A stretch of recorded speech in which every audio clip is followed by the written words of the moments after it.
Welcome everybody to a brand new episode for our Faithful Podcast. I'm Brandon Freyo, joined by me and my co-host Christian Dyer, and we got some special guests tonight. As always, we got 49er Media on Anshul. How we doing, man? Doing alright. Been a rough week of school because it's like just the classes are harder, just a lot of work on the freaking second week of school, but I we feel it, man. got through I it. feel it. So And then we got the one and only Niner Sickness, Beto. How we doing? What's up, brother? I'm doing great. Doing great. He'll be doing better after Sunday's whooping of those Cowboys. Tell you that much. Yes, sir. And then Dion will be joining us shortly. He's running a little bit late, and then we'll also have another special guest that's a Cowboys fan joining us as well. He's actually my cousin, so we'll be looking forward to that as well. You But have Cowboy fans in your family, bro. That's it. I'm out of here. it's just honestly, two, dude, it's just my one cousin. Everybody else is either Niner or Raider fans. To two be of my honest. two of my brothers are Cowboys fans, so I get it. Your girlfriend Brendan's a Niner fan? No, my neighbor. Oh, your neighbor. Yeah, but let's go real quick into the chat. Skittle, I know he said this like a couple days ago, but he goes, "Bro, you legit going live in 3 days." What's going on? Roy, what's going on? A. Edwards, what's up? Stevo, how's it going? Why you have a Packers fan? Packers emblem, I don't know. Damian Lee, what's up? Carcast, long time no talk. Hope you're doing well, man. Yo, Cardcast, little man. Carcast. Yes, sir.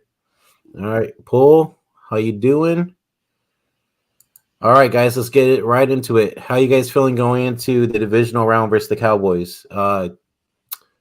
Media, let's go with you first. Yeah, so I mean defensively, I don't feel too worried. I just hopefully the secondary I still think can make a little bit more adjustments. And as long as they're bringing pressure in this game, because you like Dak Prescott is the biggest, like he has the most turnovers this season as the Dallas Cowboys quarterback, and then offensively, I'm a little nervous just because this is Purdy's, I say, real test of going against a top three defense. That defense is no joke. This offensive line's young, so it's going to be also interesting to see how they do, which I think they're probably going to be fine, but just something to still watch for. Again, it's going to be his best defensive matchup that is going towards, and I think the Niners are going to have to get off to a fast start. That they can't be stumbling. All right, Beto, let's hear what your thoughts are. You know, kind of a point that 49er Media made about how he's kind of concerned that Brock Purdy is going to be facing a so-called dominant defense in the Cowboys, right? But the last time I heard Fred Warner say that he's been facing a top or the best defense all year long in practice. When you go against the 49er defense, I'm not worried about that Dallas defense, and their secondary is not good. Diggs is probably the only one good back there. We got both. Go ahead. He probably had his worst game of his career against Brandon Ayuk in the playoffs last year. So. He did. Absolutely. So, anything can happen on any given Sunday. Absolutely. But Brock Purdy, guys, get him mistaken. This guy has already had 6 games under his belt. It's a 7 games under his belt. Go back, what's up? 6 starts. And he's getting better and confident. Like he needs confidence, but he's getting more confident each and every game. And he already faces a pass rush like the Niners. So although the defense that the Dallas presents is better than the defenses we played against from other teams, I give him that. But the Niners will be prepared. Plus, they have 2.5 days of rest at home. They don't have to travel. The 49er faithful is going to be there. Dallas is coming in on a high note. Would that be their demise, or they're coming in here thinking that they just won the Super Bowl by beating 45-year-old freaking Brady? They're going to realize that Brock Purdy is not 45. He's 23. He's more mobile than Tom Brady is. So it's going to be a fun game to watch. I'm excited. I'm ready to go. So Christian. I feel pretty confident. I think we're going to beat them. I think last year we played a better Dallas team than we are this year. I think their defense was much better. They had Randy Gregory last year, which they don't this year. I'm pretty sure that one of the starting safeties for Dallas is hurt. I don't know if he's going to end up playing in this game or not. They say he is, but he'll be limited. Okay, he is. Okay. Well, either way, their defense doesn't really scare me that much. They haven't been good the second half of the season. The sacks have gone way down for Micah Parsons. Their pass defense is in the last half of the season is like ranked 18th. So obviously they're a high ranked defense, but they've been kind of bad the second half of the season. I mean, if freaking Gardner Minshew can put up 34 or whatever it was against Dallas's defense, with even turning the ball over twice, put that much, I don't see why we're not going to put up a bunch of points against this defense. It'll be interesting to see if this turns into a shootout. I don't think it will. I think all we have to do is really worry about stopping the run, because I think once you stop the run and make Dak Prescott, step back and have to beat you with his arm, he's going to make a lot of mistakes. He's at his best when the run game is well, and he can be, a part of the offense, not the offense. He works well off play action and stuff like that, and finds the open man, whatever. But most of it's off play action. So I think I don't see us losing this game. I think we're going to win. I feel more confident this week than I did playing Seattle. So I agree. Completely agree with you. Yeah, there's Seattle is very familiar with the Niners, as you know, Christian. We're familiar. We're a division foe. Pete Carroll knows Shanahan. Shanahan knows Pete Carroll. Mike McCarthy only knows Shanahan from last year. And coach to coach, they're saying that this whole it's going to be Shanahan against their defensive coordinator. Can't think of his name, but from Dallas. Dan Quinn. Dan Quinn, yeah. And it's going to be Shanahan was the assistant under. Yeah, but Kyle Shanahan is playing chess while Dan Quinn will be playing checkers on that side of the ball. I agree. I think. Go ahead, Beto. Go ahead. I just want to say I agree, because I think just in general we have the coaching advantage with Kyle over McCarthy. Yes. But Kyle also knows to be fair, Kyle very much knows Dan Quinn's defense, because Kyle was the coordinator under Dan Quinn when he was the head coach of the Falcons. So Kyle knows Dan Quinn quite well.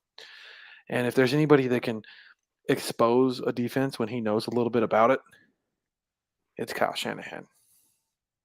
Yeah, and you said it yourself. Last year, the Cowboys coming in, I believe they had the number one offense going in last year. They're not the number one offense this year. The Niners defense is better, in my opinion, this year than they were last year. And we held them to 17 points. And then we were playing there. And, people may say, wow, all the penalties. If it wasn't for the penalties, the Dallas Cowboys could have won. It would have been close. The Niners dominated. And that's what bad play of Jimmy G. He turned the ball over, but even during the game when he misses some of his receivers, it was bad. And it wasn't jitters like Brock was against Seattle. It was just Jimmy's type of play. So I'm very confident, and I'm looking forward to see what's up, Panama Queen. Welcome. What's up, Panama? I can't wait to see what Brock does. Do you know that Brock already has more TDs in yards than Garoppolo has in his career in the playoffs? That is crazy. Yep. One game with Brock already beating Garoppolo all his time in the playoffs. Brock's so much better than Jimmy. It's insane. Hence why we put up 40 plus points. Yep. Yeah, because the thing is, with Jimmy Garoppolo in the playoffs, he literally has to get carried by everyone else. Yeah, I was telling my one of my coworkers this today that I'm not as worried playing the Cowboys this year with Brock Purdy under center, because Brock Purdy could actually do stuff. Yeah, well, so exactly, it's like we have to win in spite of Jimmy. We don't have to win we don't have to carry and win in spite of Purdy. We win because of him. Yes. Because when our guys get the ball behind the sticks on third down and turn it into a first down, why is that? Because Purdy hits them in stride and they can keep going. How many times have we had to deal with throwing it behind the sticks because that's how Kyle draws it up for the yak, and sorry guys, hold on. Well, I'll add to Christian while Christian's dealing with that. Last year, the defense, we had to depend on our defense going into Dallas. We had to make sure our defense had a great game because we weren't certain with our offense. We had to really depend on it. I don't know about you guys. You guys can elaborate, but I think this game we don't have to completely depend on our defense. Our defense can make a mistake here and there, and I think our offense will carry us through. So Yeah. that brings me to my next question for you guys too, because I was kind of listening to KMBR and 95.7 the game today, and they were talking about the game and everything. And do you guys think the offense is doing better than the defense to where we could rely on the offense more than we have in the past? Heck yeah, I do. You're muted. You're muted, bro. When your offense can put up 40 points Mm-hmm. in a game, your defense has got it pretty easy, and the defense doesn't have to completely be at their best for us to win in these playoffs because our offense can put up points. I think there's going to be a point where we need the defense in this playoffs, but I don't think we completely have to rely on them like we did last year because obviously they are the reason we beat Dallas. They're the reason we beat the Packers, and they should have been the reason we beat the Rams, but we saw how that went. But yeah, I think it's a lot different because as of now, I feel like even if we're behind, we can make the plays to come back and win. Yeah. I think obviously, people are going to be nervous because, a late drive in the game, can Purdy do it? But all Purdy's got to do is put the ball where it needs to go. And as soon as it's in our playmakers' hands, they're going to make something happen. Debo is at a whole different fucking level in the playoffs. So we need to play down late. On J.R. Meadows. Look for Debo to be making some plays. That's all I can say. Like, all we got to do is get the ball in our playmakers' hands late in the game if we're down, which I know we'll do, and I know which Kyle will make sure that happens, and Purdy can get them the ball. So I feel fully confident in anything that we have to see the rest of these playoffs. I expect a big game from George Kittle. I'm not sold on their linebacking core. I haven't looked enough at the Dallas's defense to see how they cover tight ends, but not good. I think part of it too, like I think part of the reason we didn't see as much Kittle is because I do think Seattle's defense tried to take away Kittle, which is why Ayuk had a decent game. This is why we saw, Debo have a great game. They were trying to take away Kittle. So it's going to be interesting to see how Dallas plays how they play, how their defense plays us, who they try to take away, because obviously we proved against the Seahawks, you try to take one of us away, one of our guys away. Well, that's the beautiful thing about being embarrassment of riches, right? Yeah. Who do you take? Seriously. What do you take? You take a Ayuk out, you got Debo. You try to take a Debo. Now, again, look how much we ran against that defense without CMC. We ran it with Elijah. Now you coming into this game with a healthy Elijah and CMC. Yeah, bro, it's going to be one day. Yeah, and it's like you try and cover Debo. Well, CMC's kind of similar to Debo in some ways. So it's like then and Elijah's running with a purpose right now. Dude. Yes. Every time he touches the ball, he puts his shoulder down, and dude, he ran he ran a guy over last game, and he's healthy. He didn't have a lot of touches, so he's definitely healthy. And I don't know if it's going to be this game, but just look for him to eventually get a lot of touches. Maybe it's Elijah. This game. It's going to be interesting. I think the game that we actually do decide to run the ball a lot is when we'll see him. But I still think, we're kind of under the impression that we're going to run the ball a lot because it's what Kyle's done. But now with the way the offense is and the way we can move the ball in the pass game a lot better, I almost expect Kyle to use the pass to set up the run even in this game. I'm not going to get upset as much when we're passing more, because I think I almost wonder if that's Kyle's plan and his offense the whole time. It's just we've never had anybody that could do it. Exactly. So I think Kyle's going to look at what Dallas is doing, how they're coming against us defensively. If they're going to commit to that run, then they're going to pass. If they're going to commit to the pass, then we're going to run. And we can do both. And that's something that we couldn't do before. Now we can do both. So now Dallas has to make their decision on what who are they going to cover? Are they going to try to cover the run or the play? And we have a plethora of players that we can beat them with. You know what I mean? We haven't even mentioned Jordan Mason and whether he plays or not. But if he does play, he's capable of punching it in as well. And then you have Juwan Jennings, which I know people don't speak too much about him, but this kid may not have a lot of throws towards him, but the guy, when it counts, man, he makes it count good. And I like him. Like that pass in the last playoff game when it went to him, that was a beautiful throw and catch by him to set up the touchdown. So I mean, we have a plethora of players. Who are they going to stop? If you look player by player, position by position, we are a way better team. It's just a matter, are the 49ers going to be stupid enough to make mistakes and penalties? That's what's going to hurt us if we don't do that. That's what even the Cowboys did last year, right? Christian, can I answer just? Go ahead, buddy. Go ahead. Question, because I didn't get. But I'm not. I think that the offense, I believe that the offense, if they need a carry, they're going to be able to, even if they're down 2 scores. And the one thing I've noticed, I feel like I haven't seen as many screen plays with Brock Purdy. You're not having to have to, give it to a Debo or an Ayuk and then go, get a bunch of yak. He's able to throw it downfield, find the open guys, and just get it in their hands, and then the yak happens. There's not having to be those screen plays we usually have seen, with Jimmy Garoppolo. So my question for you guys is there a chance, or do you think, because going off of Throwback's comment, is it going to be bully ball? Because if we're able to run the ball, when it comes to tackling, their DBs are fucking soft. What's up, Celts? What's up, Celts? Diggs don't want to tackle. What's going on, Mello? They're kind of soft. Again, obviously, their thing is the pass rush and, pass defense.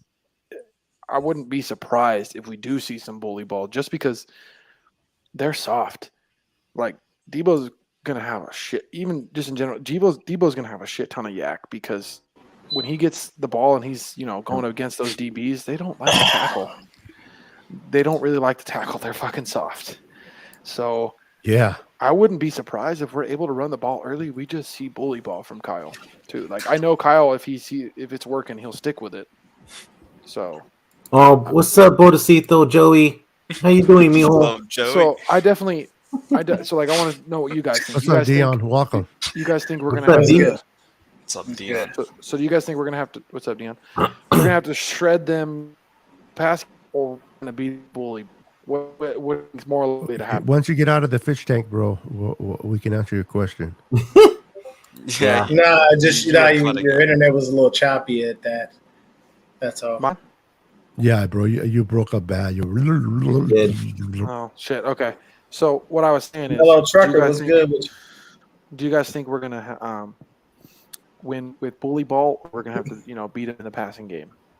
Because I have a feeling we're gonna beat them with bully ball just because their DBs are soft. As soon as if we can get into the second level against that defense running the ball, they're going to have a hard time tackling our guys, especially Debo, because you take 2, 3, 4 hits to get him down every time he has the ball. Ain't nobody trying to stop Debo. No. You just wait. If it's Debo one-on-one and him and Diggs and all he's got to beat is Diggs, Debo's just going to run his ass right the fuck over. Oh, yeah, and then Jennings on third down is going to destroy corner. Jennings is a good matchup against Diggs because Diggs isn't physical and he's not going to like the physicality of Jennings on a third and medium or whatever it may be. No. If Jennings will slap him and his mama. I know. That's the thing is what plays to our advantage is we're a really, really physical team and Dallas is a finesse. Their defense is not physical. We're like the most physical team in the league. I mean, yes, that's why teams don't want to play us in the playoffs. So. I think we can probably bully Dallas. So, what do you guys think? You guys think it's going to be bully ball, or it's going to be a lot more beating in the passing game? I think it's gonna be bully ball for sure. Like, I definitely because Dallas, yeah, they stopped the run versus the Buccaneers, but who cares? They're not gonna stop CMC. I think we're just gonna be super physical. We're gonna run the ball.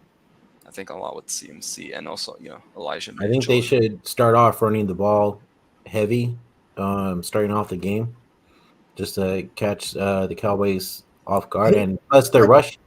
Okay, sorry. Go ahead, Completely Deon. I know you've Go been ahead. waiting, bro. What the fuck is Aaron talking about? I shaved my tape. You saw that. Aaron, you're ready to come in, huh? I didn't want to say nothing, bro. 'cause, I know, I man, didn't come want on. to- Hey, Ron, what you doing over here, bro? You fucking with us? Hey, Dion, let's get your thoughts, man.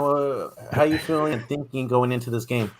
Pinche Aaron. Shoot down to Anshul, man. I gotta put my food in the air fryer real quick. All right. That's what he thinks about the Cowboys. He's gonna put it in there. Exactly, right? Exactly. Hey, so real quick, I can't Awkward. find it, but Steve Young said something going into this game, but I can't find it because I heard it on KMBR today, but I just don't remember what the hell he said.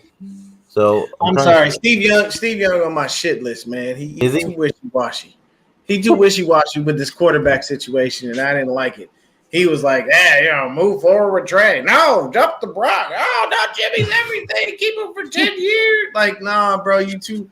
He be going back and forth, man. I don't understand. What's up, Panama? Panama, you got to say that when I was on Real Talk Niner Talk, I had the best, singing impression. It wasn't Jew, it wasn't Dave, it was me. I was did watching that. Look at somebody's pounding their Deon, own it's 'cause- chest. I love it. Deon, hey, no, that's Deon. That's because you're the light skin, bro. Exactly. You That's light what it skins is, can sing man. the best. Hey, Exactly. and Ed Rubb calling him light skin. Let's go, What? Dion. Let's go. That's my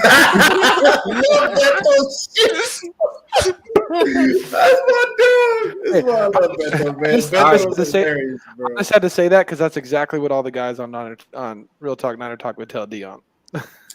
Yep. Dion, let's get your thoughts, man. How you feeling? Me personally, man, I believe this game is gonna be. I believe that, like I know we usually don't do score predictions, but I gave a couple out, and it was basically like 34-14. I feel like we're gonna beat these dudes. Like I feel like we really have the opportunity to show up and show out and make sure that they have no clue what's coming for them. Like they would like to, but it doesn't work out like that. You know what I'm saying? Like it basically, I've looked at it from every angle that I can think of. Yes, both of us have some fantastic talent. We got more, bro. We have way more. You know what I'm saying?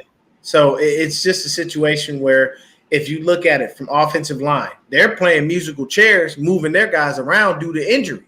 So that's not good for them because continuity doesn't get built. You're not going to gel properly, and you can't gel in the fucking playoffs. You're in the playoffs.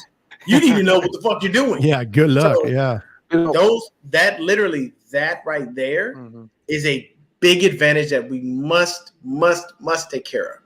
I'm telling you right now, all we got to do is sack Dak at least 2 times and get him the right way, and he's going to start making bad decisions, and we won't have to worry about him trying to run because he's going to be too worried about getting hit. Yep. Yes, this right here is 100% facts throwback. We must play our best defense if we want to move forward. Like we can't give up anything. Like I get it, they're going to score. They're going to score. We're not going to stop that. Yeah, they're not. But thank you. But we'll I don't more. believe that they're going to be able to push us beyond, what we're capable of handling. We've got everything that we need. We have the players. We've got the scheme. We have the better coach. Like we've got the better defense, the better we have everything that's better than them. The only time I would give them a slight edge is because Dak has experience over Brock, but that's about it. And I don't see Dak, having another 4 touchdown and 1 rushing touchdown game against us. Did you mention our weapon that you didn't mention in this? We don't have Jimmy G in the lineup to screw it up and give them the ball late. pull it. That's our secret weapon right there. Well, going off what Deon's saying too, honestly, it actually like the fact that the Cowboys got to play the Buccaneers the first game kind of benefits us because they kind of dog walked Tampa Bay. Tampa Bay was terrible. They couldn't even they didn't scare their defense. They, their offense could just move the ball freely. Like Yeah, when you they think didn't about even it, give up a fight. Like, it was so easy and not much of a fight that they're gonna have big heads. They're gonna come into this thinking we got and then we're gonna come and punch them in the mouth. Like them playing Tampa Bay did not prepare them for this game that they got coming up. Like, Good point, Panama. Yeah. Panama over there dropping knowledge over there. No time stopped it. I'm glad this guy hated him. So the way I see it, them playing Tampa Bay kind of benefits us because they're going from kind of cakewalk, easy to get punched in the mouth and playing a team that I don't think they're ready for. I mean, heck, they're on a short week because they played Monday night when we're on extra rest. They had a pretty easy game where everything was going their way. I'm just ready to see how Dallas looks when things aren't going their way, when it starts going bad early in the first half, whenever it happens, and how they respond. Why CeeDee Lamb look like a chump? The minute they get physical with him, he shuts down. Yep. And people don't see that. Like Twin Empire, him and his brother, they was doing a little crossover thing, and I was on with them last night talking and everything. And I was telling the Cowboy fan, like, yo, he folds. Oh, when did that happen? I was like, you don't remember what happened last year? We held the man to one catch for 15 yards. He was irrelevant. And then he was like, well, give me another example. I'm like, bro, I was like, I don't have the opportunity to go through the stats, but I'm telling you, if CeeDee Lamb starts getting messed up with, he folds. There's no hope for him. And the thing is you're not going to Dalton Schultz, I'm sorry. It's nice that you caught a couple touchdowns, but you're not getting that on us. Jimmy Ward is literally still pissed off because he's playing out of position and he doesn't like it. So, Schultz, if you catch the ball, I'm going to pray for you because Ward going to try to lay the wood on your ass. Pause. Like, he really is trying to get you. Can we point out, too, that CeeDee Lamb was held to one catch for 15 yards by a rookie? Third round pick. Every time it's shut him down. Yep. And the way Lenore's playing right now, and then when he's lined up, and when they try to line him up in the slot, the way Jimmy Ward's playing right now, and as physical as we are, I like our chances. I do too. Hey, so real quick, I think I'm gonna do a call-in type of show too. Again, try to get some people and their opinions and how they're feeling going into this game. So I'm gonna drop the link in the chat, and whoever wants to join, just click that link, and we'll bring you in. We'll bring you in. We'll bring you in for a maximum of about 3 minutes, and then we'll drop you and bring in the next person. The reason being, we don't want somebody to talk too long, and then the show winds up just stretching way, way too far. Yes, sir. We want to get everybody's thoughts, but give you a time limit just because sometimes people get into a rhythm of thought and they, you kind of get lost in the sauce. So yes, it's sir. there. All right. I want to come through and hang out with us. Yeah. So just drop the link. So whenever you guys want to, just click that link in the chat, and we'll bring you in for 3 minutes, and we'll go on to the next. As we're waiting, though, my next question is, because somebody asked this on the radio today as well. So just real fast, I'm gonna bring it up real quick because I wrote it down. Who scares you more from the Cowboys? To be honest with you, I'm not really afraid of their run game at all because of how stout our run defense is. To be honest, the only person that bothers me right now is CeeDee Lamb. That's the guy. What's up, Dave? What's up, Dave? man? How you doing? All right. Good. I'd say it's more Pollard in the passing game, Deon. Okay. What about you, media? Are we only talking about offense or just overall? In general. Yeah, just in general. I'm still gonna say Micah Parsons. I know he hasn't been that great the last few weeks, especially with getting the sacks and stuff. But it is Micah Parsons still. You got to watch out. Is he going to be on the defensive line? Is he playing in coverage? So Debo's just gonna think you gotta watch out for Micah. Debo's just gonna punk his ass again, so it don't matter. Beto. Pollard for me. Stopping Pollard, stopping that run, making that team one-dimensional, forcing Dak to throw so that we can pin our ears back and go after him. I'm not worried about the other dum-dum over there, 21. Gallup. Yeah. No, Elliott. Zeke. Zeke. He's over there making more movies for Star Wars. Pollard is the one that I'm really focusing on, and I think we'll be able to stop. Fred Warner's hungry, man. He wants to go in there and make a mark. And this game is going to be fun to watch defensively and offensively for the first time in a while going against Dallas, in my opinion. Okay. And then really quick, Lefty, let's let our guests get their time real quick. You got about 3 minutes, Dave. Let us know how you feeling, man. Talk to us. Oh, I'm feeling good. I think we got this game for sure. And if our defense hold them up and hold the run and make him throw the ball more, that's what we have to do. And we throw the ball. Brock Purdy plays his game, and we got CMC, we got Brian Ayuk, we got Debo, we got Kittle, we got all those weapons to hop them. We score more points than they do, and we'll be heading to the NFC Championship. All right. Does anybody scare you on that defense? Nah, nobody scares me on that defense. I like the confidence. I like it. I agree. I totally agree. If Trent Williams hold Parsley down, it's like they're not gonna stop us. We're in an 11-game winning streak right now. We're on fire. It's like nobody could touch us. I like it, man. I love it. So let's ask him. Give me an X factor for the game, Dave. I think our defense has to bring turnovers. And we have to score on those turnovers. And if we shut them down, we got it. We just have to stop the run, and that's it. Okay. So let me ask you this: CeeDee Lamb plus or minus 100 yards? Down. Okay, minus. All right. Minus. All right. I say he probably get like 50. About 50 yards. Okay. Yeah. Not bad. Do you feel like we're going to have any issues with Dalton Schultz with their tight end?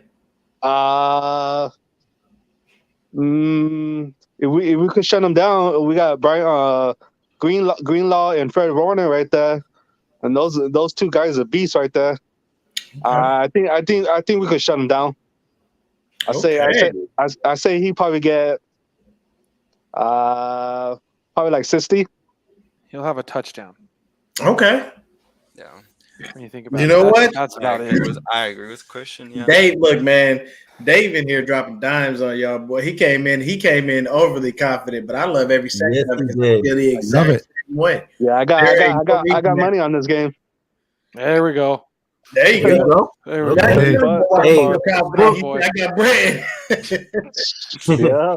Hey, so before you go, Dave, score prediction. Yep. 38-17, 49ers. Let's go. Right. Let's go. All right. Yeah. All right, Dave. We appreciate you jumping on, hanging out with us, man. We're going to bring in our next guest, but thank you so much for coming in and bringing some thoughts and continuing to keep us hyped because we are confident, but you just boosted our confidence level to yes, sir. So Yes, thank sir. you so much for that. Yeah, thank you for having me.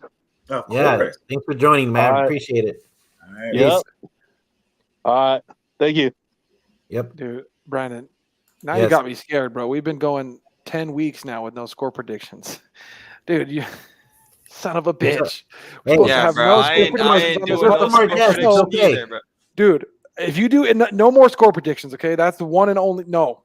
Okay. Okay. No more of that shit. Hey, we do hey, not do wait, score wait, predictions on we the do it show. on the other We have shows. not during this win streak. We have not done any. Okay. If we lose, True. We're it's on blaming Brandon. you. Blaming you, Hey, Brandon. if we lose, it's Brandon's ass for that. We're not I'm fucking losing. serious. We're not losing. We come on this show after we losing. I'm yelling at this motherfucker for that shit. I love the No, superstitions. All right, let's Can welcome score Mr. predictions, Carcast. How we doing, no Carcast? more. All right. What's We up, got man? Thanks for having And me on. Dave, hey, Appreciate it. I love Dave. I don't blame that guy. This is Brandon's fault. No score predictions on this show, okay? Thank you, All Brett. right. Deon. All right. All right, Carcast. Talk to us, buddy. How you feeling, man? What do we need to do to win? Man, I'm so excited. I've been pumped all week for this divisional matchup. Long history. Goes back all the way to the 70s. But man, I'm excited. Two great defenses going at it, the Cowboys and the Niners. I think we just gotta run the ball with CMC. Run the ball. I feel like we gotta mix it up. We did this last week. Throw on first down, which gets defenses on their heels. We're not in the Jimmy system anymore. Whenever we had Jimmy G under center, we always used to run the ball on first and second down, and then we used to play action off of that. Now we're trying to mix it up. Kyle Shanahan's getting creative with the playbook. We're passing on first down, which is really putting the defense on their heels. So I feel like if we get the same game plan going, run the ball heavily. The Cowboys' run defense is not that good. They do got some playmakers I am a bit worried about, though. Everyone talks about Trayvon Diggs this, Trayvon Diggs that, getting 11 interceptions last season. He gets the picks. Everyone looks at the stat sheets, but if you really look at the technicalities and his play, he's a really aggressive corner. And if he bites on your route, you're running right past him, especially on double moves, go routes. If he bites, right now you can literally just run past him and get open 50 yards down the field. Brock Purdy just has to get him the ball. So he's really aggressive, and sometimes it doesn't go his way. It backfires on him, which is a real benefit for us. They do have a really good defensive line. Let's see if our young offensive line can hold up. I know the big silverback on the left side, I'm not too worried about that side. I think Trent Williams can hold his own. Mike McGlinchey's been playing serviceable in the past few weeks, so I'm not too nervous about him, except they do have DeMarcus Lawrence playing on that side, and I think DeMarcus Lawrence is just a phenomenal player.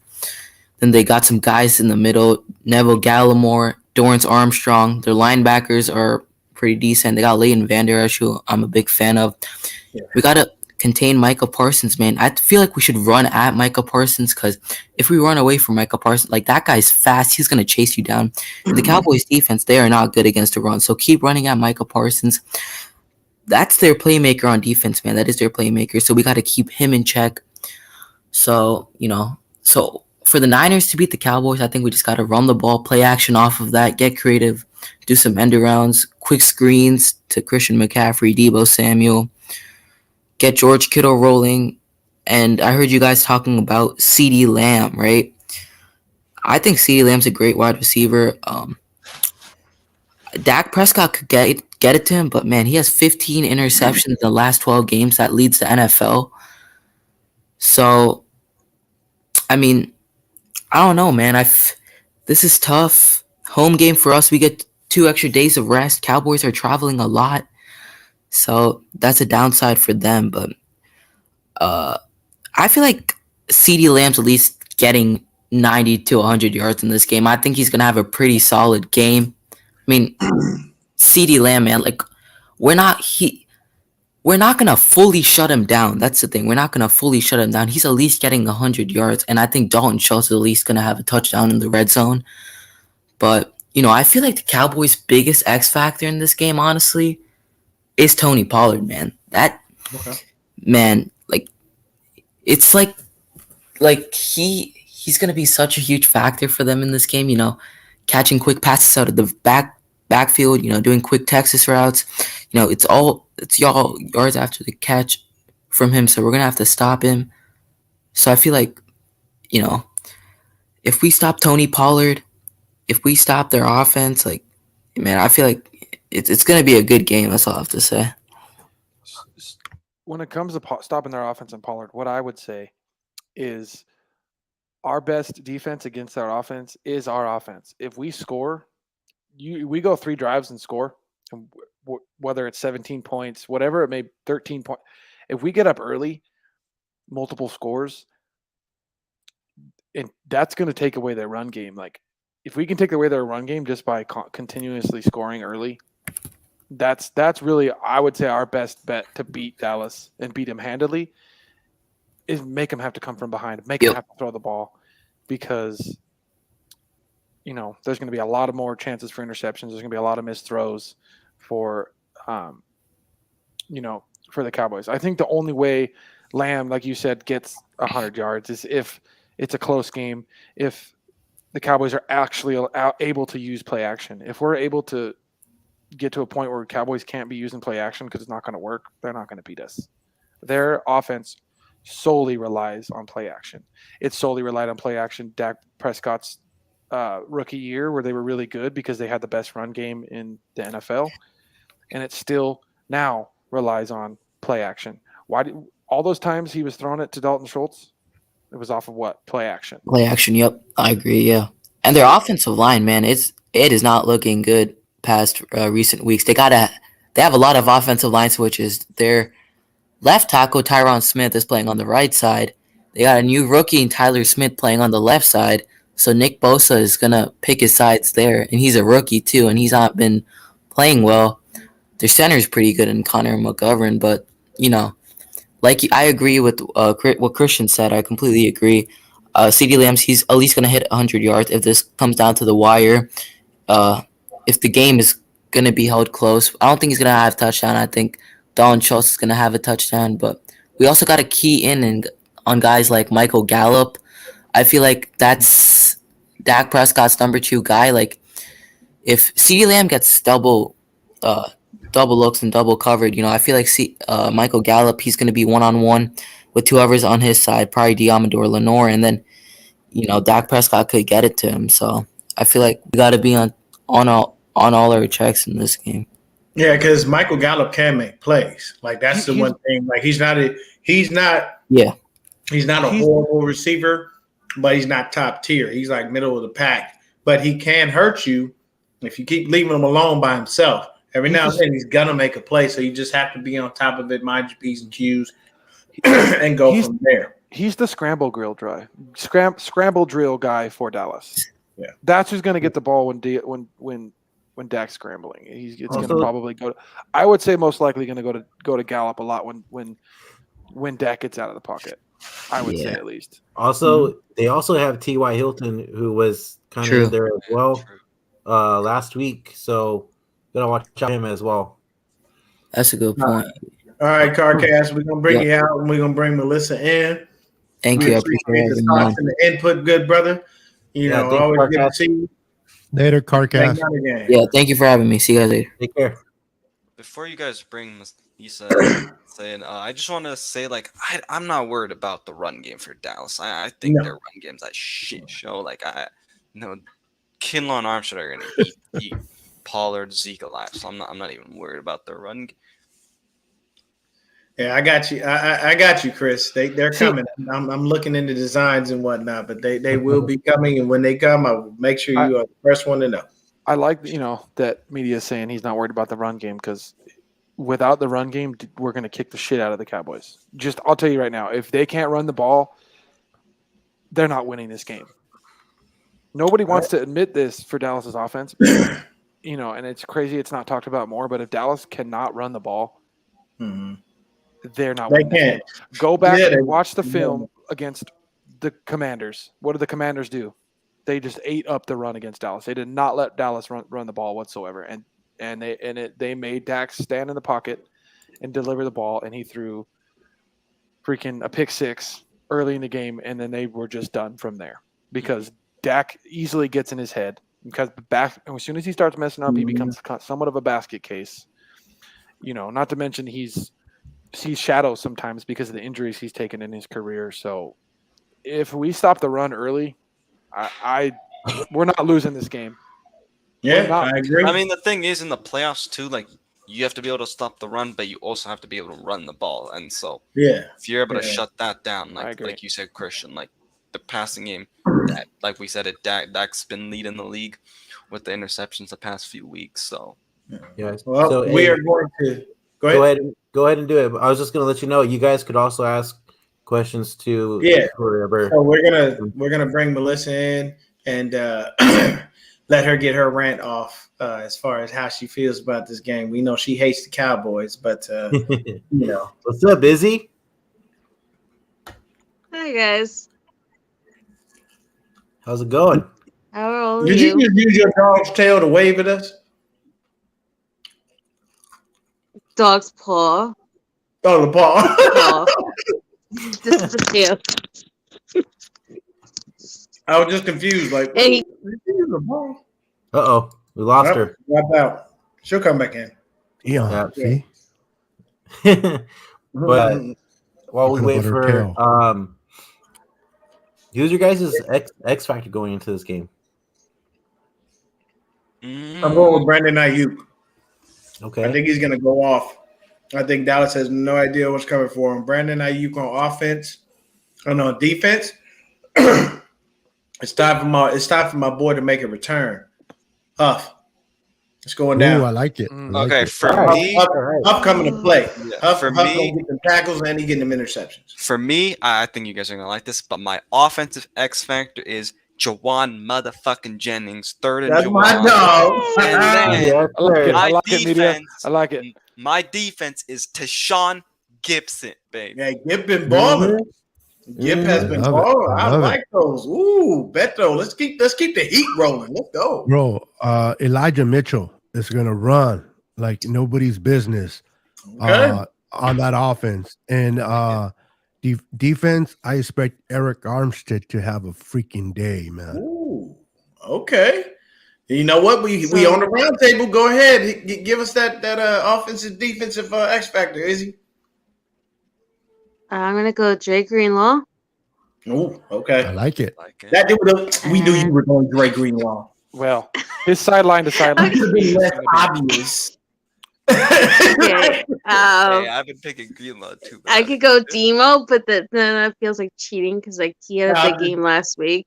I'm just giving you crap, Izzy. It doesn't matter. She's already changing her pick. And then for offense, I'm gonna go George Kittle. I feel like he's gonna have a touchdown or two this game. He had the 2-point conversion last week. He didn't get to have a touchdown again. I just feel like it's gonna be a Kittle game. Okay, Brandon, what you got? All right. So defense, I'm going with All Pro Fred. Ooh. I think he's gonna ball out. I think he's gonna ball out on Sunday. And then offense, I'm gonna go with. I'll go with Debo. I think Debo is gonna ball the fuck out. I think you stole Lefty's guy. You can see him. Lefty over there. Lefty's He's like 80 F bombs right Like now. you couldn't even pick one. You just fucking came one off the top of your head. Like, goddamn it. Hey, it was his turn to go. He took advantage. He made it happen. Even if you still want to pick the same dude, like the number one. I just thing gotta like give him about, shit. You know what thing I like about what we're doing right now? We have so much talent that we can pick different people. Yeah. We don't have to pick the same person. You know what I'm saying? Preach. So Lefty, since it is your go, man. We still got talent to choose from. I know. So for defense, I'm going Kinlaw because I'm hoping he's going to get more snaps because he's not getting enough for my liking. like it. Because my biggest thing that I paid a lot of attention to last game was the run game, our run defense, and it was so much better when Kinlaw was in there. Like he looked bad on some of the past defensive passing downs, but in the run, when he was in there on the runs, we were stuffing runs. And when he wasn't in there, that's when Walker was getting 4 or 5 yards a carry. Yeah. So I'm gonna say him for the fact that if he is in there, we will. I like our chances of stopping the run. Mm-hmm. Offense, I'm gonna pick Debo, and the reason I'm gonna pick Debo is because the DBs for Dallas are kind of soft, which plays right into Debo's hands. Because if he catches that ball in the second, if he catches that ball and he has some room to run, he's gonna run. He's gonna run up like his physicality. He's gonna have a huge game because of the fact that he's so physical and went with the ball in his hands, and like the Cowboys are soft. Like, dude, Trey Diggs is so soft. Did you guys see that play against Tampa where he just like totally didn't want nothing to do with Leonard Fournette, who is known to punish corners? Yeah, I was about to say I don't want nothing to do with Leonard Fournette either. You see how big he is? That's what I'm saying. Like, I ain't getting posterized. Screw that shit. I'm going right at the ankle. They're Christian, those DBs. Hold on one second. Let me finish. Their DBs are not looking to tackle anybody. Go ahead, Melissa. I was just gonna ask you. Do you remember last year when Jawan Jennings and Brandon Ayuk both made Diggs either get pancaked or like do a turnstile because they like owned him in the backfield blocking? Here's the thing: is Diggs doesn't match up well against Ayuk because Diggs is what is Diggs? His whole game is jumping routes. Because Ayuk is such a good route runner, you know, freaking Diggs is going to bite on one of the moves that Ayuk makes, and Ayuk's going to be open. If Diggs is on him, that's my first guy I'm looking to every time. He's gonna be wide open plenty of times, like he was last time we played him against Diggs, and Jimmy just couldn't give him the ball. I swear to God, the last time we played him, Ayuk was open 70% of the snaps. If not more. So honestly, Ayuk could be the X factor too, but I'm just going to say Debo because of his physicality, but I wouldn't be surprised if Ayuk has a huge game. So while we got you here, Izzy, we're going to give you your time like we gave everybody else. Go ahead and get your rant off on how you feel about this game and what you think is going to happen. I actually had a question first for all of you. Did any of you guys see the Justin Smith interviews on KNBR? He called in twice, once for the Seahawks game and once for the Cowboys game. I did not get a chance to see those. Talk to me. I haven't. Okay, so I shared it on my Twitter. I have both links. If you want, you can check them out. They're really awesome. Like, I nearly melted when Miss Debbie sent me the link for the Hawks one because I had missed it day of because my dogs got sick. And then when I went to go back and watch it, it wasn't there. So I've been trying to share it with everyone because I think Justin Cowboy Smith is probably one of my favorite absolute players. And I think one of the more underrated plays for me when it comes to this rivalry was that huge sack he had on Tony Romo where he just like ran absolutely free and like knocked the living hell out of him, and nobody ever mentions it with their favorite Cowboy moments. So but how I feel about this game, I feel like this game, the only way it's close is if the team sleeps on the Cowboys, and I don't think they're going to sleep on the Cowboys. I think there's a real heat there. Trent Williams got his very first playoff win against the Cowboys last year with us. Elijah Mitchell's back, and he had a huge touchdown last year in the postseason after all his struggles staying healthy. So I'm just really excited for this game. I think that what I'm hoping for is that we get a pick six in this game because, I mean, Dino got the big interception last game, but we didn't get to see any defensive points. And I feel like that's kind of been lacking since Miami. Like, we haven't really seen that big defensive touchdown or like big return since I think the Raiders game. So that's what I'm kind of hoping for. But we're leading in interceptions. We're just not seeing the pick sixes because when we're getting picks, it's in a lot of there's a lot of craziness going on in the middle. It's in the middle of the field most of the time. We're getting pick sixes, which is not going to be returned as much. There's a lot. We're picking off a lot of tipped balls and stuff like that over the middle, so you're not going to see as many pick sixes. But I trust this offense to turn all those turnovers into points. So as long as we're getting turnovers, but a pick six is going to come, and it's going to come from Jimmy. It's going to come from Jimmy Ward. So. No, I get what you're talking about. I'm just saying, like, I miss those rival moments, like that you could go back and watch it over and over and over again. You know, like when Demo got the one on Thursday Night Football. That had to be one of my favorite plays to watch over and over and over again. The only sad part was it got called back because that ridiculous unnecessary roughness call on Nick Bosa. But I feel like, it's been so many weeks where the defense has gotten so much hate for giving up like the 70 yards thing that they held on for so long. They held on to not letting up more than 15 points, and that went away. They went up and gave like 20 points, and like people have been giving them such crap for that one big play that always seems to start off the game, whether it's a touchdown or a field goal or like a 60-yard pass or something. And everyone keeps saying they're slow or they're not on it, or we call out Talanoa Hufanga or Deommodore Lenoir or Sean Gibson or Dre Greenlaw or whoever it is. So I just want, especially after all that trash Cowboys fans have been saying and wishing injury on Christian McCaffrey, I just like really want to see the defense just like really stick to the Cowboys. Okay. Izzy, we got Dave McNider waiting in the background, so we're going to drop you out. We appreciate you stopping by and hanging out with us and letting us know your feelings on the game.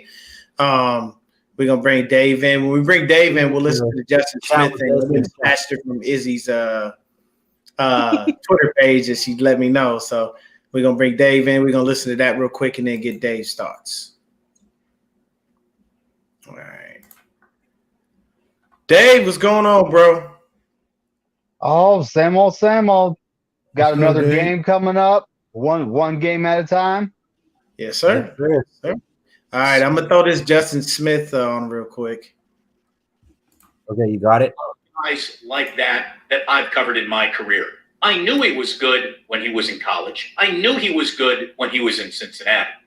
I didn't know he was great until I got to watch him play. We go inside the 49ers locker room again this week to find a man who used to hang his hat there, brought to you by Harris Ranch Beef, legendary quality. Shop at your local Rayleigh's, Bel Air, and Nob Hill supermarkets for all your tailgate needs. Justin Smith, thank you for joining us today. Damon Bruce and Ray Ratto will be joining us here in just a moment. It's a pleasure to have you on, man. How you doing? Good. How you guys doing? Doing excellent. And I really mean it. I don't think anyone understood the player that they were getting, because your career starts in Cincinnati, then you come to San Francisco. We got our eyes on you, and it was obvious that you were a guy who made everyone around you better almost instantly. I'm guessing you took an awful lot of pride in that. How much different do you think your career would have been had you either played it all in Cincinnati or gone somewhere other than San Francisco? Well, it's hard to deal in those terms, you know. It's like you deal with what happened to you, but went to Cincinnati, went to San Fran, had great times in both, and had a lot of success in San Fran. Yeah, at this, stage, as many years away from the game as you are, do you get any pangs this time of year about the Super Bowl you were in but didn't win?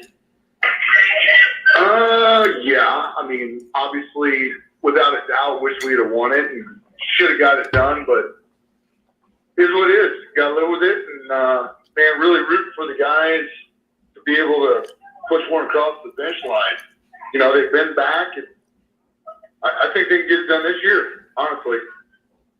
Justin Smith joining us here, longtime 49er, and, we get to talk to the Cowboy during Cowboys Week.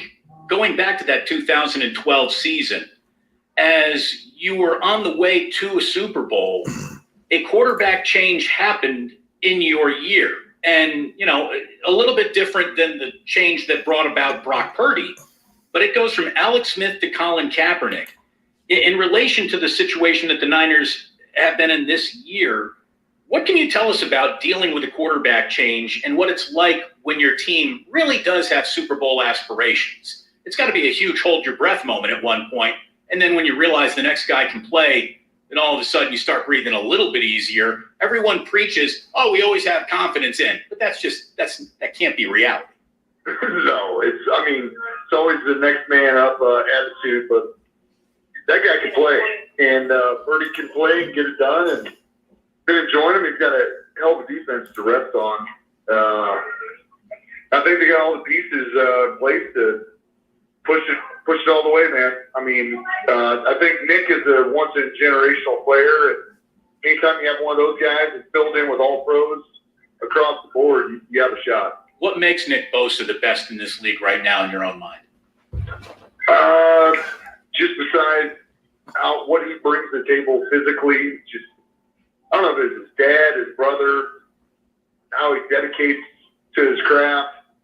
I mean, he's got everything. He's got all the tools. He's got speed to power. He's got working half a man.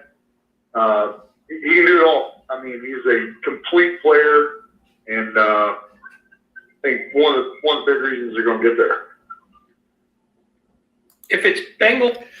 All right, we'll stop there because it seems like it's going to go on for a while. Dave, we got you here, man. You've been keeping it tapped with the show, man. Talk to us. Tell us how you feel about this matchup, what we need to look for. Give us some X factors, offense, defense. What you got? So my X factor on our offense, it isn't your typical one. It's going to be Eli Mitchell. So, last week he only had 9 carries for 2 yards. The man is due for a game. Yeah. And the Cowboys couldn't stop the Tampa Bay Buccaneers when they wanted to run it, and their O-line is trash. Ours is not. So I fully expect us to be able to run all over these guys, take the pressure off Brock Purdy, and just let the kid play. When it comes to our defense, I got it. My man Omenahu. Okay. I mean, getting 2 sacks, two sacks last week. 2 sacks, in the playoffs last week. He's probably going to get paid. Maybe not by us, but he's more than likely going to make him some money if he keeps playing like this. Oh yeah. And when it comes to the Cowboys, their one offensive weapon that concerns me is Pollard. He has had a career year this year. He is running all over the place. Kinlaw is also a concern. He's been getting pushed off the ball.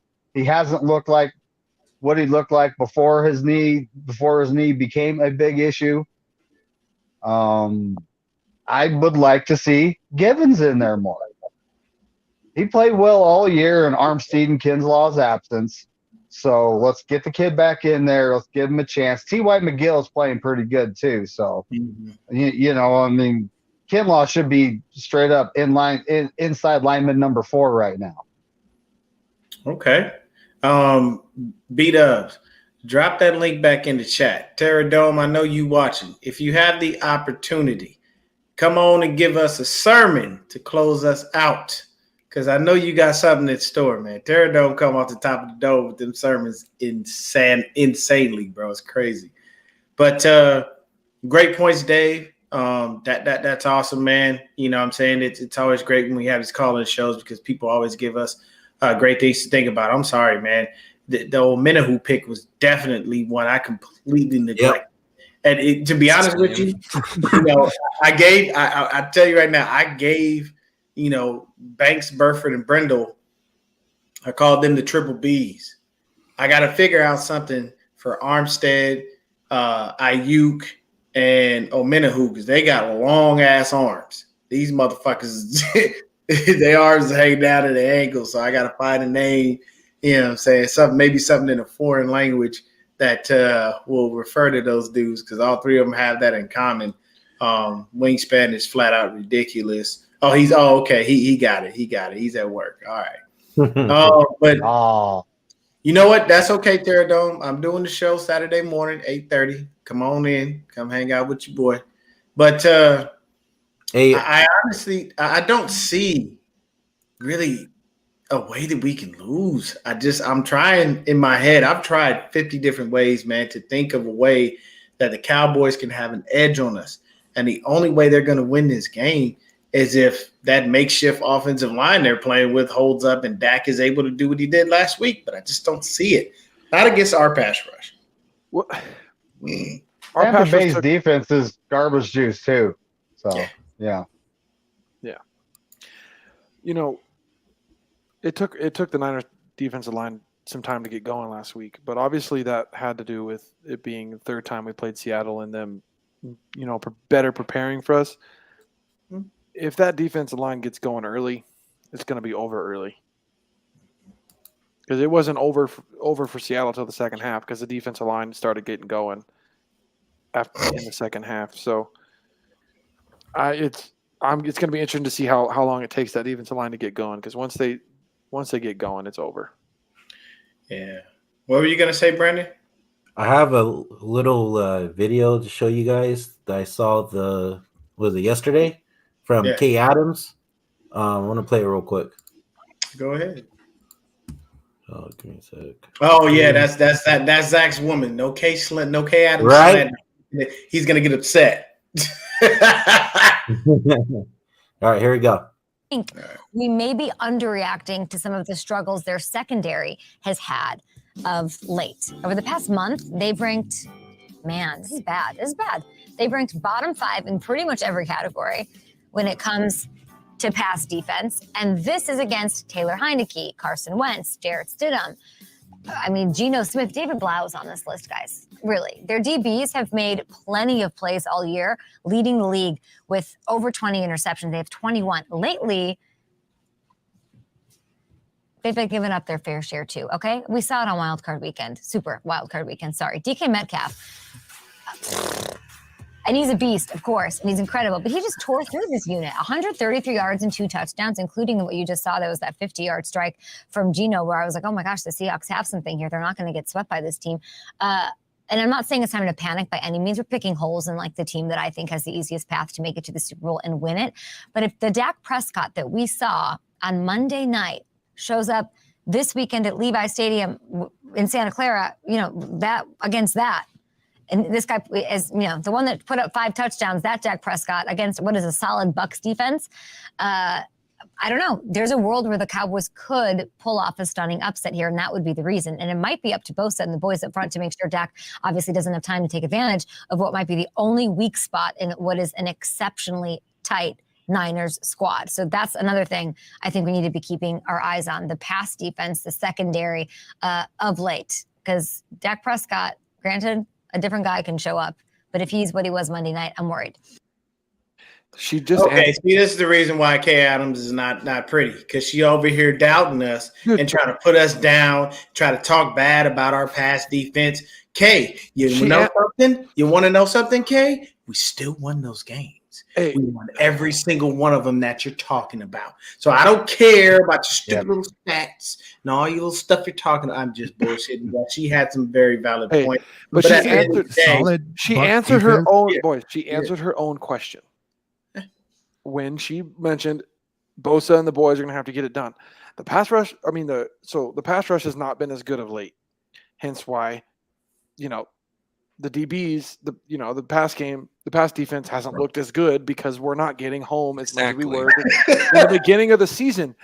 So it's just funny. It's like she answered her own freaking question in there. She's like, well, if you watch the fucking film, the defensive line hasn't been getting home as much. The pass rush hasn't been as good as of late as it was earlier in the season. So because of that, Andrew, we've been struggling in the back end, the defense, because of that.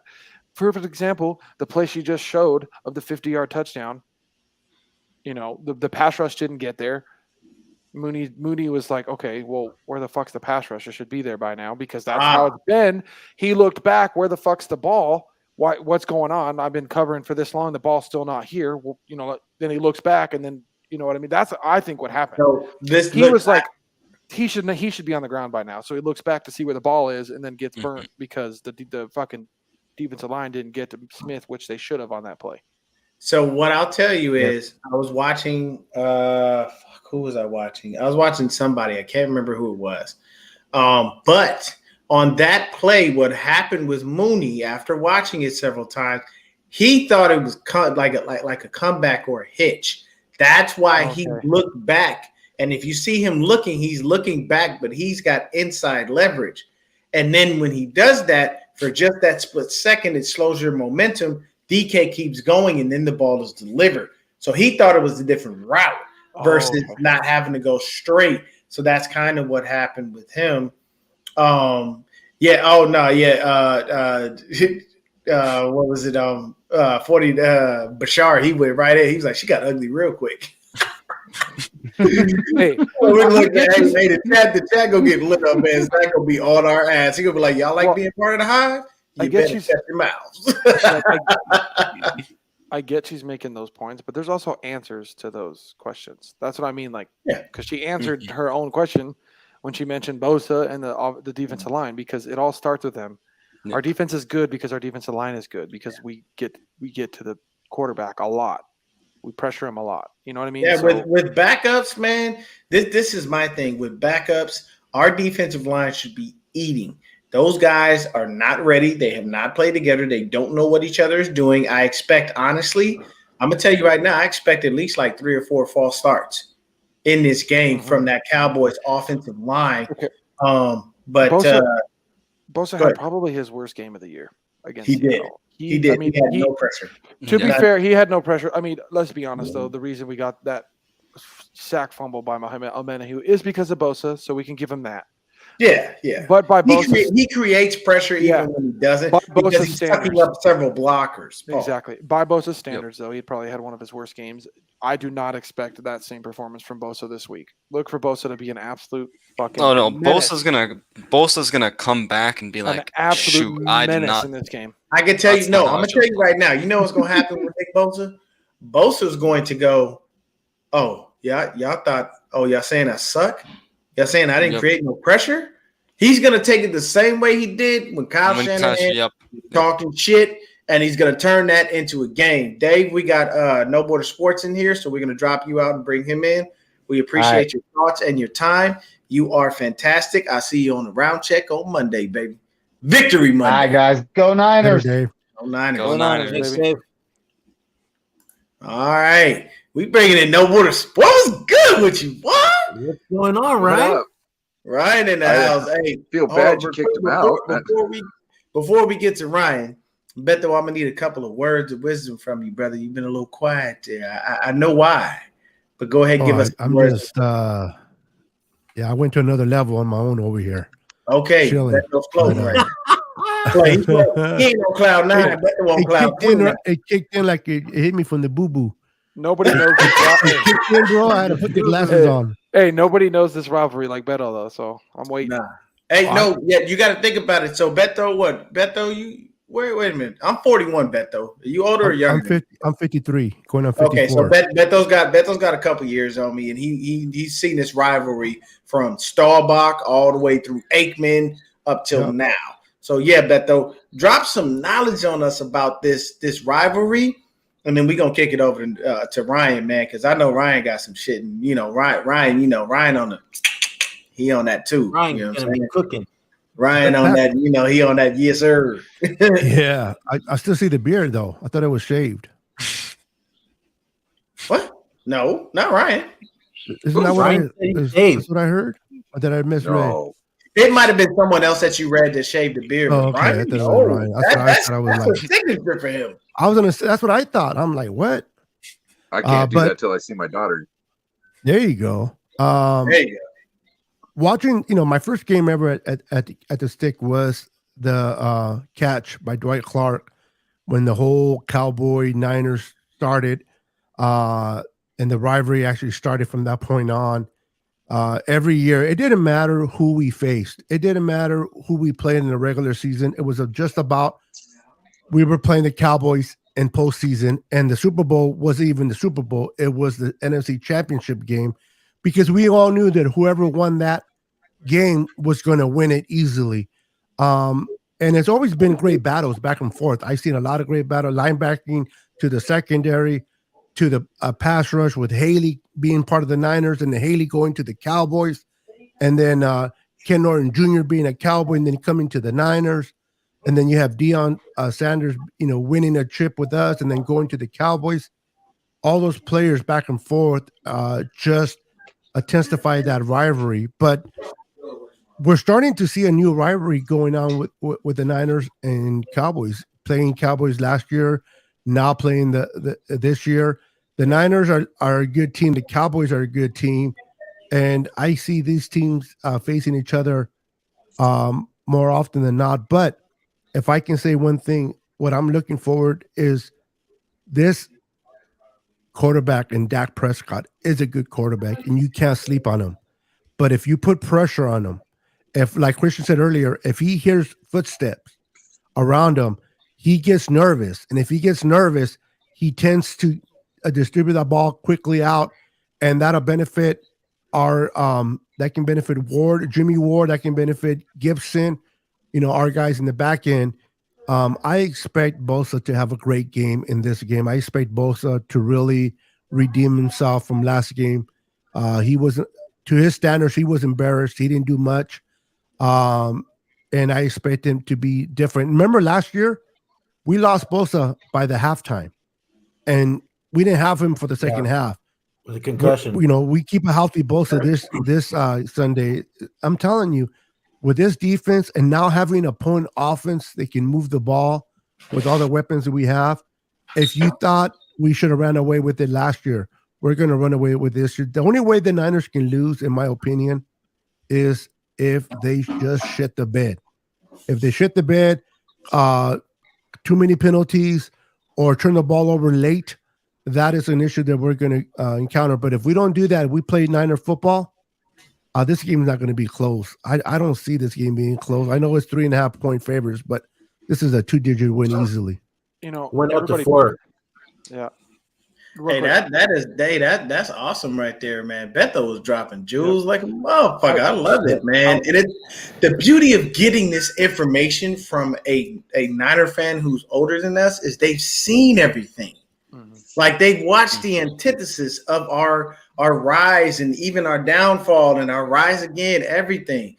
And that's why I love that knowledge. So what I think we should do is we got another guy waiting in the background. We're going to bring him in with Ryan because we have the space to be able to do so. But Ryan, we're going to kick it over to you. We got PA Niner fan 87. What's going on with you? Nice to meet you. Good to see you. I just want to say one thing to play off what Beto was saying.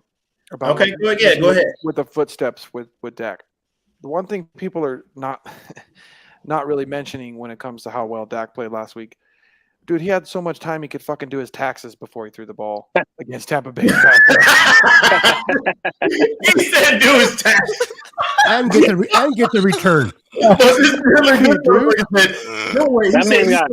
That man got audited. That man got audited and had enough time to resolve those issues.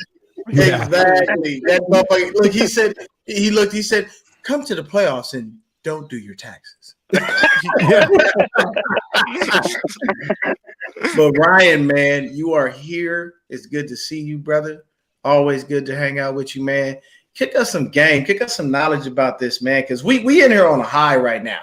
You know what I'm saying? Some of us are on another high, but that's neither here nor there. But Ryan, please give us there it is. Give us some game, man. Give us some wisdom, give us some knowledge. Let us know, man, what to expect in this game. I think we're going to see a lot of 21 personnel, and I don't think we're going to see it necessarily with 2 guys in the backfield. And if it is, it's not necessarily always going to be McCaffrey and Juice. You know what I mean? I think that with what Brock Purdy's bringing to the game as far as what Kyle can do through Brock Purdy, I think all bets are off now, and Kyle can just be the magician that he wants to be. And so I don't know if you've noticed it, lady, but it seems like he's cooking up plays more often. You know what I mean? And I think what I heard today is Kyle's out there. He's got the plays that he worked on this week, but as the game goes on, he obviously sees things he can take advantage of. And I think his connection with Brock Purdy and Brock Purdy being good enough it makes him comfortable with just calling an audible, essentially, just saying, hey, hold on. I know we said we're going to do this, but this is out here.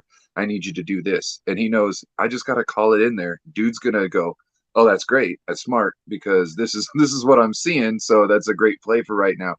And then it just executes instead of having to go, Jimmy, I need you to explain every little thing to Jimmy. You know what I mean? Through the headset. Or really quick, this is simple shit. Can you do it or not? Hey, real quick, Ryan. Have you ever seen Kyle smile so much about talking about his quarterback over the past couple of weeks? I've never seen this man grin so much. Like it just like when you bring up Brock Purdy, he's like, I could just tell him like, hey, we're gonna run this, and it just kind of gets done. You know. He also said he doesn't have to tell him 10 compliments first to give him some some correct some kind confidence, constructive criticism. Yeah. And here's the beauty of this. That tells you I had to hype Jimmy up before he even would go out there and play properly, because if you didn't get that, it didn't work. I'll say this, going back to the Harbaugh days, I'm not going to lie. I loved how he treated his quarterbacks. I love the slap on the shoulder, the punch to the chest. Like, your quarterback wants to know that you trust them and you know they're going to go out there and ball. Hey, Dad, I did good. You know? Yeah, right. Pretty much. As Jimmy G, all of us being sons, we all would love our father to look at us and go, "Great job, son." It doesn't matter what we did, but it's just like that thumbs up, that clarification from your pops that you did it right is second to none. You know what I'm saying? But I'm telling you, man, I like what Harbaugh did, but the thing about Kyle is, and I think the reason he's smiling like that is because he, in his head, he's like, I finally found a fucking quarterback. He's an X's and O's dude. He doesn't see when everyone was mad at Jimmy and like they wouldn't like Kyle's not a very emotional. He doesn't know how to show emotion very well, I feel like. You know, on the podium. You know, Kyle shows emotion when during the game when he goes out and runs out for a dude like Debo, and Debo's like, "That's my dude. That's my dude. That's Kyle." And I always find it weird when people are like, "Why do the players call him Kyle?" I'm like, because that's their family, man. They're not. That's their brother in arms. They're fighting, you know. But Kyle, when it comes to quarterbacks, I've never seen a coach like Kyle treat the way. Yeah, he treats Brock a completely different way. You know, he doesn't like. I tell you right now, he never loved on. Kyle was going to get the strap. Well, he never loved on Jimmy Garoppolo. If anything, he probably beat on him more than he could. Brock's mentally strong, though. Like we've seen time and time again that Jimmy's not. For a rookie, it's insane, isn't it? But we saw during the game last week how mentally strong Brock is, because there were times where he would be playing good and then he would get in a little funk and not be playing good for a second, and then the next drive he forgot all about it and was out playing good again. It's not like he kind of got a little, got nervous and wasn't playing as good and just played that way for the rest of the game like rookies do. He was able to overcome it and fix what he was doing and play better. Like that's this is the same. Go ahead. I'm sorry. Go. I was just saying the mental fortitude that Purdy plays with is insane. He does not get in his own head, and he's able to overcome any mistake and completely forget about it the next drive. This is correct. This is also like I like to think about this. This is the same kid, I mind you, because like you're not an adult till you're at least like 26 in my book. Yeah, like 25, 26. That's where the maturity really kicks in. Correct. So this is the same kid who had Coach Saban come to his house and say, "You need to correct this and this to come to Alabama." He's like, "Well, I'm not doing that. I don't like you, Saban. Get out of my house," essentially. You know, like, come on. Like, who says that to Saban? Right.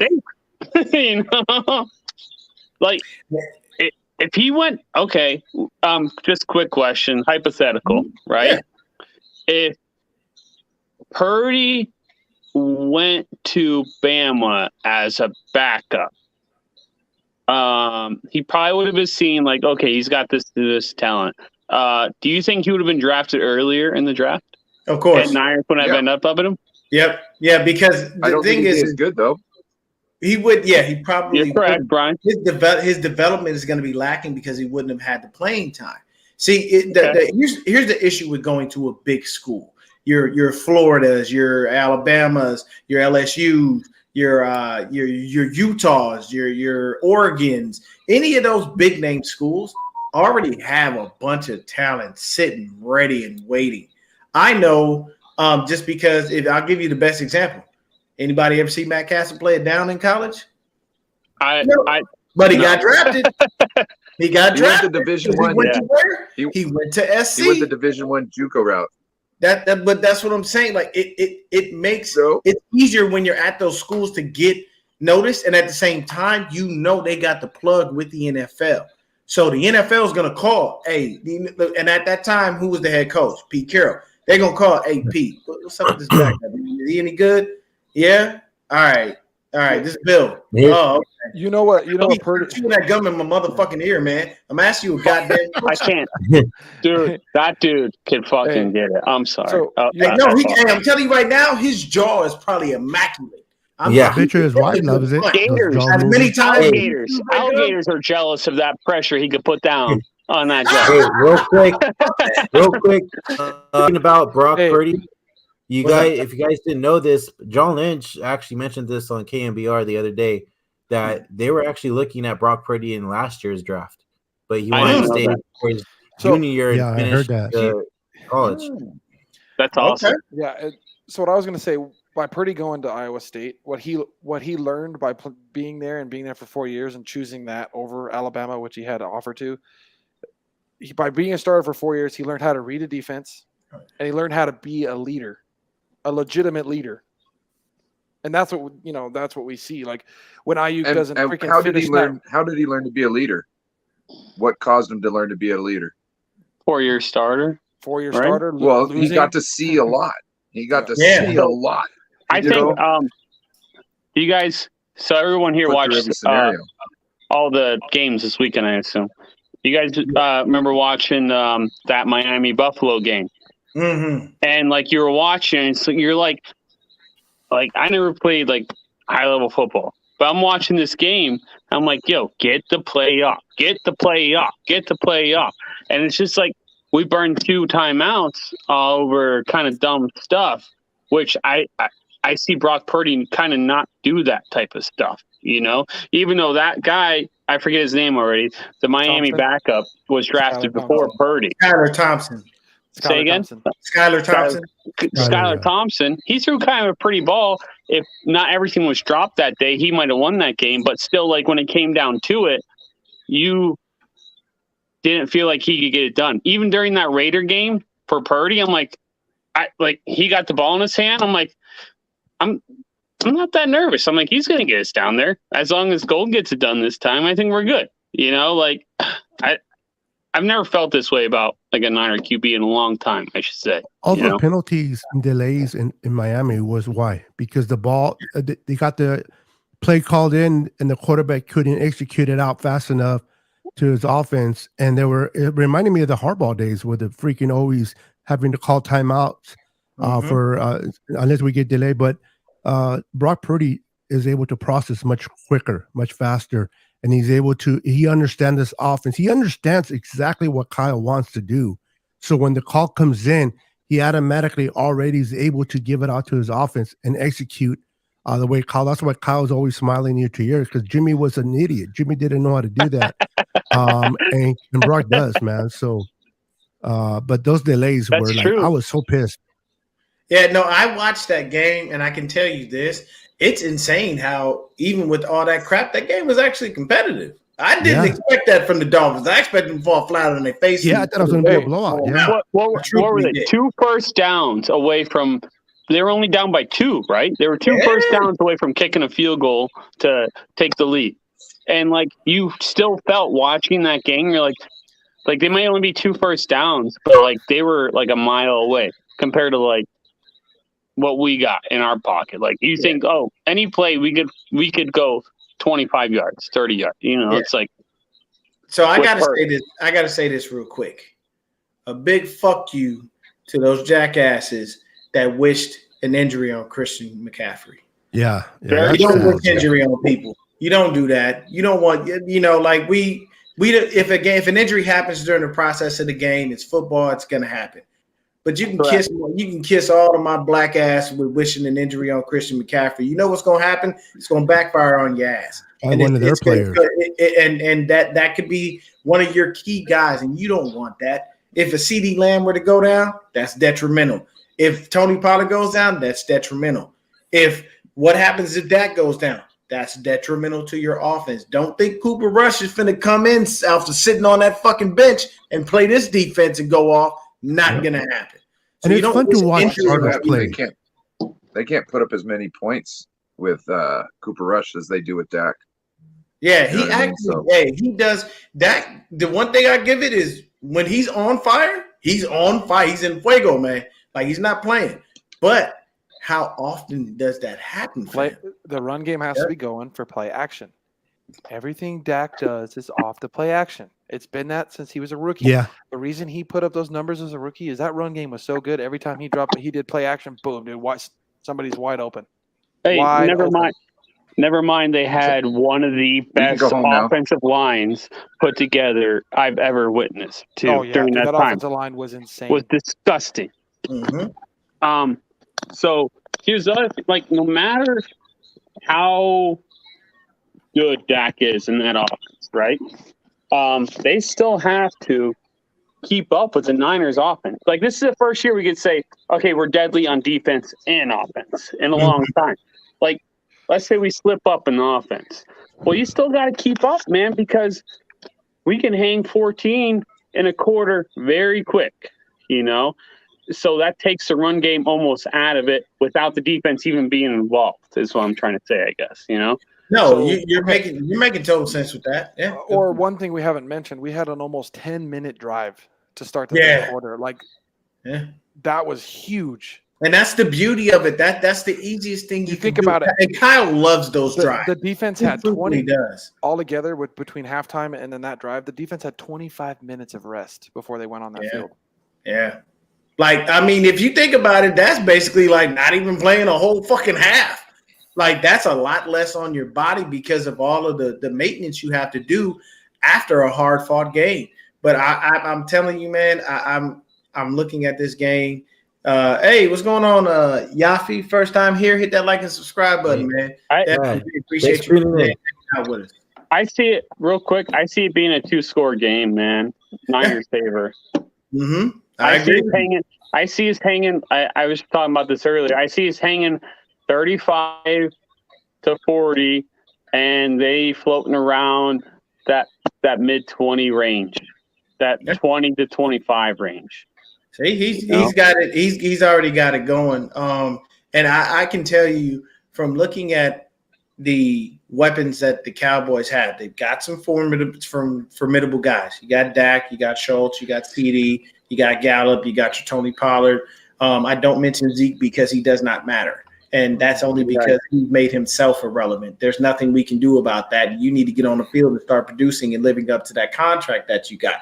Oh, my bad. That's just Jerry Jones fucking off more money because he doesn't know what he's doing. And he's too busy putting his ass on his shoulders and talking instead of just being a fucking owner. Like, there's two owners in the league that I can tell you right now were detrimental to their teams. It's Jerry Jones and, God rest his soul, Al Davis. If you ran a 4-2, you were on the fucking squad for the Raiders. You know why? Because Al Davis just thought it was speed that was going to win everything.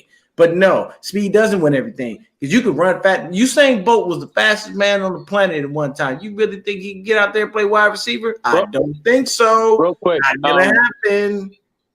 Like, the successful wideouts on the Niners that went against the Niners are usually real physical dudes. DK, physical freak of nature, and could still run fast as hell. Kelsey. Who on Dallas is physical and fast? Nobody. Like, I think Ward and our boys are going to eat these people up. Like, because Cowboys are soft. Yeah, we saw Ward try to push. I don't know what his dimensions are, but DK, we saw Ward try to push him off the line. DK's like, man, get out here. I think he's about 6'4", like 240. That motherfucker was massive. He could play defensive end if he wanted to, just about, you know. And he's still running like low fours. And I don't think Dallas has anybody like that could push our corners around. Like, matchup wise, I think we stack up amazing. Wait, hold on real quick. What were you gonna say, Ryan? Oh, there's fake accounts in the chat right now. Oh, that's I some obviously bullshit. didn't shave my beard, and now we've got somebody in there. And also, I'm pretty sure the Aaron from 49ers First Takes isn't the real one also. Yeah, I don't Just so think you know. that. I'm pretty sure See, that's what I was thrown off He by the doesn't beard sound thing. like that. pretty Yeah, sure he's Aaron playing doesn't video talk like games right now. I think that's Got Steve you, O's okay. Primo. I'm not sure. So Something about earlier, Mariah said that he might have been doing that to Aaron's when somebody being Aaron came in and said that his channel got taken. And then, of course, I'm like, hey, Aaron, what do you mean? Because, like, he's not saying anything. Because, normally you would think a content he creator that had communicates. their channel taken, you wouldn't just stop and my channel got taken. You know what I mean? So Yeah. we got a jokester in here. I just trying took that no border sports guy out of there. okay.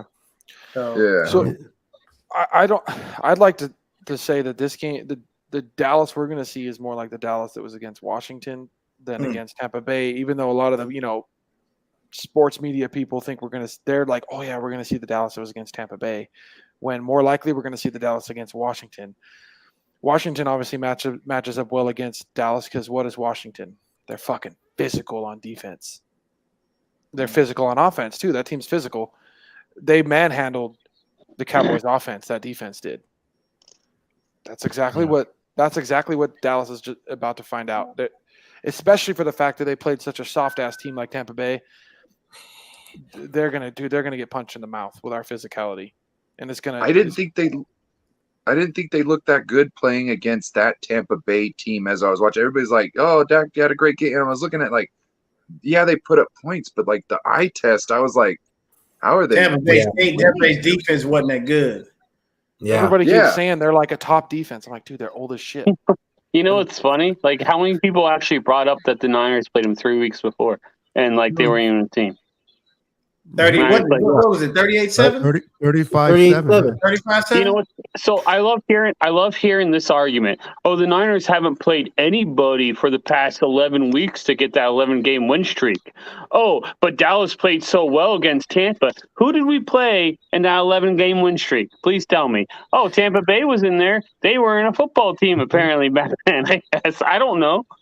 No, I'll tell you, the reason that people do that is purposely to try to strengthen their argument that we aren't as good as we appear to be. Here's the issue. As much as you try to strengthen your argument with that, we're going to defeat it by kicking your ass. That's the problem. The Cowboys are ready and waiting for us, and I guarantee you, when they get into Santa Clara, they're going to go into Levi Stadium. Realize it's sold the fuck out. There's not much blue. There is a sea of red, and that we are going to literally go in there and dominate them in ways they've not been dominated before. And that's what they're afraid of. So any Cowboys content creator that's out there, what do they normally do? They're going to say, well, y'all ain't played nobody. Here's the thing about that. I'm not going to discredit anybody in the league because you don't pick your own schedule. If people pick their own schedule, I think they would only want to pick the best of the best because it's a better litmus test. But you know what you have to do? You got to play some crappy teams every now and then. And you know what you do with those crappy teams? You kick their ass down their throat for 11 games straight. What nobody compares when it comes to how well Dak played against Tampa Bay. They're like, oh yeah, Dak looks so good. I'm like, okay, Brock Purdy's best game, his best start this year was against Tampa Bay's defense. Oh, I didn't even think about that. The best game he played was his first start was against Tampa Bay's defense. And they have a bad secondary over there. Yeah, that was the best game he's played, I think, of all of his starts. No, that wasn't a ghost that walked behind Christian, man. Somebody else in the house. He saw it. I forgot who it was that walked behind you, but no bullshit. That was low creepy, man. Be mindful. That's some Evil Dead shit going on. That's much my fault. Don't bring up Evil Dead. Every team that's played the Niners, they went up losing the next game. After the get, yes. Yep. That's how physical this Niners defense is. I think that's the first time that's ever happened. Take another L. That's Dude, Dallas doesn't like physical at all. No. They're finesse. They're 110% the most finesse team left in this. Okay, you guys might have already talked about this. I try to think. When I look at a Niner game or anything, I look at like how can we lose this game? How does the other team beat me? Not how do I win? How does this other team beat me? So what's the number one thing that the Dallas Cowboys do better than the Niners. And I really thought about this. And I'm like, honestly, with this quarterback and Brock Purdy, I think that's a wash with Dak. And I'm like, honestly, nothing. We do everything better than they do, I feel like, anymore. With how protective Brock is with the football, I should say. The way we lose this game is if Dallas finds a way to confuse Purdy, make him look like a rookie, and make him make mistakes. That's how we lose this game. Do I think it's going to happen? Probably not, but that's how we lose this game. They're able to make Purdy look like a rookie and make him second guess everything and stuff like that. I think that's the only way they're going to win is they're able to actually be the first defense to somewhat make Purdy look pedestrian. I don't see it happening. I don't either. And if they do that, guess what Kyle will do by the second half? He's like, guess what? We're going to run the football down your throat with Mitchell and CMC. To keep us slower. I don't know. I try to picture it in my head, like without Deon, you're on mute. Without Brock throwing 2 picks, I don't see us losing. I don't. Hey, and we can still run it down their throat with Mason, but looks like we gotta finish this up here, guys. We've been here for an hour and 41 minutes. Sorry, boys. Yeah. No, you're good. You're good. Hey, thanks for coming on, man. You've been great. We could have kept time on that. Yeah. Hey, just real quick, Ryan and PA, your X factors for both offense and defense before you go. X factors, real quick, will be easy question is Brock. Real quick for offense. And then X factor for defense is, let me see, 2 sacks from Bosa. I would love to see that this game. Okay. All right. Ryan? I'm going to go with Brandon Ayuk if he can stop dropping balls. Okay, because if he could do that, Brock likes to go to him all the time.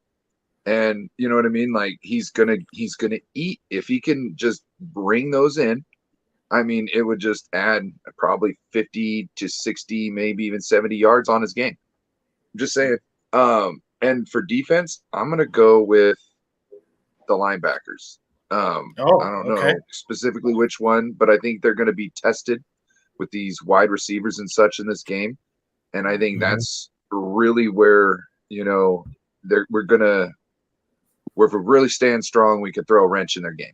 Because everybody always, does these passing concepts. You always want to attack the linebackers because the linebackers, it's not necessarily their bread and butter. But our guys are kind of their bread and butter. Hey, so I think it's going to – go ahead. I was going to say Tampa Bay's defense, especially compared to their linebackers don't have the sideline-to-sideline speed our linebackers have. No team It's got to be a difference.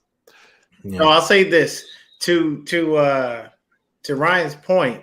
Here's the thing, BA. We do want you to drop your nuts, but drop it on these fucking DBs as you're catching the ball going down the field. How many times? Real quick, how many times did all the boys on this panel, watch that pass to the corner of the end zone? Right. That would have been a highlight reel. That's a poster. That's a poster. That's a dart. It was a dart, and he dropped it, and I was like, "No, BA."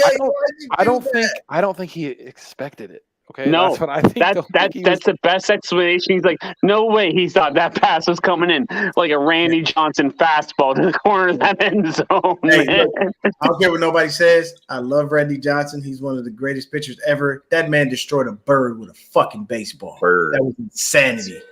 Literally. If you haven't seen it, it's one of the best things ever. I have never seen anything like that in my life. Spring training, baby. Spring training. And I mean, bro, let me tell you something. Randy Johnson, old as fuck. I guarantee you still got 100-mile-an-hour heater. Hey, I'll do this. Way off topic. Randy Johnson quote, real quick. This man was asked, hey, what do you do if someone breaks into your house? He's like, I don't own a gun. I got a bag of baseballs next to my bed. If someone breaks in my house, he better be ready for a 104-mile-an-hour fastball to the chest. Straight facts. B-Dubs, take us out, baby. All right. Thank you guys for joining us. We really appreciate it. It was a fun show. If you haven't yet already, go follow our pages. All the links are below in the description. Once again, thank you again, guys. We really appreciate it. Follow us, on all platforms. And until next time, guys. Go Niners. Go Niners. Niners. Oh.